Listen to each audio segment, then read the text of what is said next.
Welcome back to my YouTube channel. आज मैं आपको एक बहुत ही इफ़ेक्टिव काम सिखाने जा रही हूँ।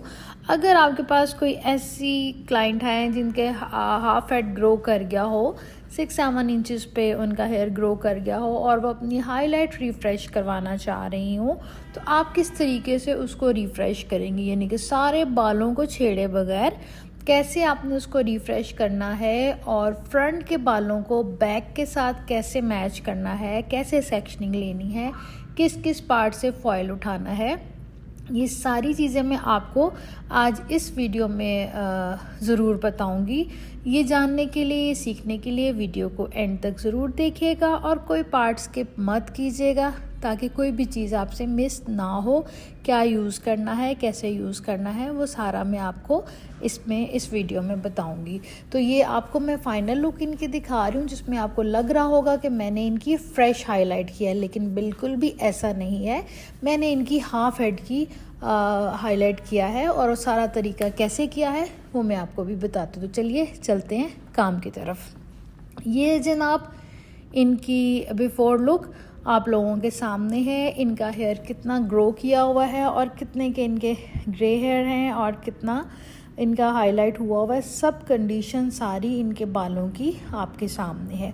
बिफोर लुक इनकी ऐसे है और अब हमने इस तरीके से काम करना है कि इनके किए हुए बालों को छेड़ना भी नहीं है और काम भी सारा अच्छे तरीके से करना है। तो सबसे पहले इनके बाल गीले हैं, हमने सेक्शन बनाने के बाद उन बालों को कर लेना है ड्राई। हेयर ड्रायर के साथ हमने बाल कर लिए ड्राई। उसके बाद करेंगे शीट एप्लीकेशन और साइड मांग लेके तो मैंने इनकी कर ली है पार्टीशन और बैक वाले फॉयल में लगाऊंगी एंड पे। स्टेप उठाया, उसकी बैक कॉम और उस पर लगाएंगे हम फॉयल। याद रखिए मटेरियल आपने उतने पार्ट में अप्लाई करना है जितना इनका बाल डार्क होगा। आपके क्लाइंट का बाल जितना डार्क होगा, यानी कि जो कट डाउन वाला बाल है उसके ऊपर आपने मटेरियल एप्लीकेशन नहीं करनी। उसमें फॉयल पैक करने के 2 तरीके हैं कि आपने कैसे नीचे वाले बालों को सेव करना है, वो मैं दोनों तरीके आपको सिखाऊंगी। एक तो ये है कि हमने जस्ट फॉयल लगा दिया है इनके बालों में और जो कट डाउन वाले बाल हैं उसी के अंदर हमने एक साइड पे रख दिए हैं। दूसरा तरीका ये होता है कि आपने कट डाउन वाले बाल फॉयल से बाहर निकाल देने हैं और जितने पे कट डाउन लगाया है उसको अंदर। और तीसरा तरीका ये है कि आपने वेविंग के थ्रू उतना बाल उठा लेना है जिसका कट डाउन नहीं हुआ हुआ और बाकी का नीचे रहने देना है। और उसके बाद आपने जो नहीं कट डाउन वाला उसको या एक साइड पे मटेरियल लगा लीजिए या लगे हुए बालों के ऊपर ही उसको रख के तो मटेरियल लगा लें। एक तरीका इसका ये भी है। एक और तरीका जिसमें डबल फॉयल एप्लीकेशन होती है वो मैं आपको दूसरी वीडियो में बताऊंगी, क्योंकि सेम ऐसी कंडीशन एक और क्लाइंट के साथ थी लेकिन इनके बाल ऐसे मैनेज हो गए तो ये मैंने इस तरह से बता दिया, लेकिन उनके मैं आपको प्रॉपर फॉयल एप्लीकेशन सिखाऊंगी।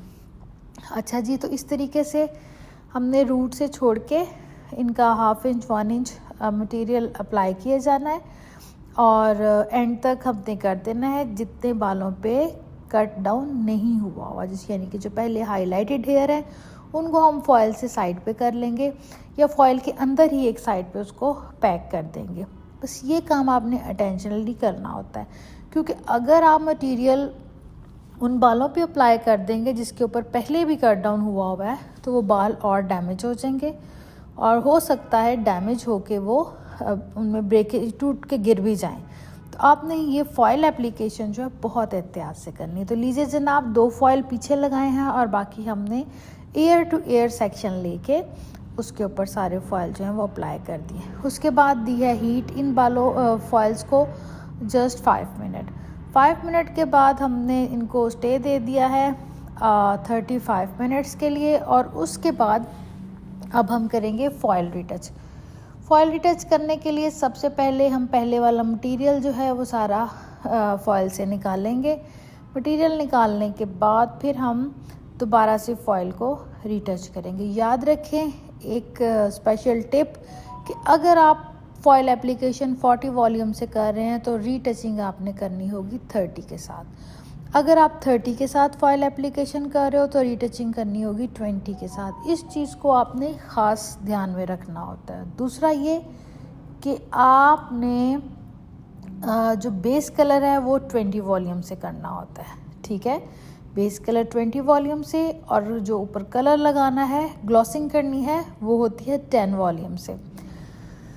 तो हमारा प्री लाइटनिंग प्रोसीजर कंप्लीट हो गया। उसके बाद हमने फॉयल जो है वो रिमूव कर दिए हैं। उसके बाद करेंगे हम हेयर वॉश। ग्लॉसिंग हमने मिक्स कर ली है, जो हमने शेड इनके बालों पे अप्लाई करना है, पीछे वाले बालों के साथ मैच करके हमने शेड इसका बना लिया है। तो जनाब अब हम करें हेयर वॉश। हेयर वॉश अच्छे तरीके से करना है, सारा मटेरियल रिंस आउट कर लेना है बालों से।